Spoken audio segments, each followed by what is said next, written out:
দোস্ত গত বুধবার পাকিস্তান নিউজিল্যান্ডের কাছে ৬০ রানে হারে, এমনকি দুবাইয়ে রোববার ভারতের কাছে হারে ৬ উইকেটে। দোস্ত পাকিস্তান গ্রুপ পর্ব থেকে বিদায় নেওয়ায় জেল গেটের বাইরে এসে কড়া মন্তব্য করলেন ইমরান খান। অ্যান্ড সেকেন্ড নিউজটি থাকবে দোস্ত শাহরুখ খানের ২০২৩ সালের পর দুটি সিনেমা হাজার কোটি টাকা ইনকাম করেছিল,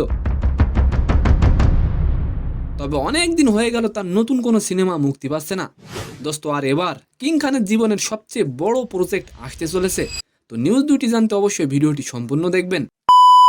দোস্ত পাকিস্তানের বিশ্বকাপ জয়ী অধিনায়ক ও সাবেক প্রধানমন্ত্রী ইমরান খান বর্তমান রাওয়ালপিন্ডির আদিওয়ালা কারাগারে বন্দী। দুর্নীতি মামলায় তাকে 14 বছরের কারাদণ্ড দেওয়া হয়েছে দোস্ত। এদিকে বুধবার উদ্বোধনী ম্যাচে নিউজিল্যান্ডের কাছে ৬০ রানে এবং দুবাইয়ে রবিবার ভারতের কাছে ৬ উইকেটে হেরেছে পাকিস্তান।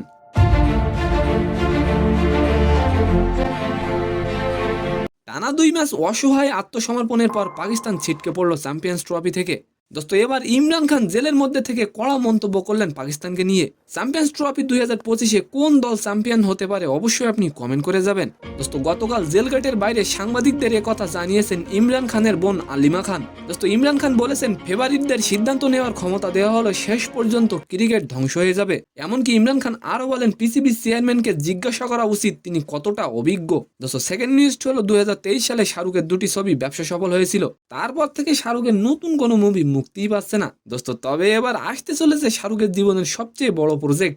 খুব শীঘ্রই শাহরুখের কিং মুভির শুটিং শুরু হবে। তো সম্মানিত দর্শক, আজকের ভিডিওটি কেমন লাগলো অবশ্যই কমেন্ট বক্সে জানাবেন। আর ভিডিওটি যদি ভালো লাগে অবশ্যই একটি লাইক দিয়ে আমাদের চ্যানেলটিকে সাবস্ক্রাইব করে দিবেন। ধন্যবাদ।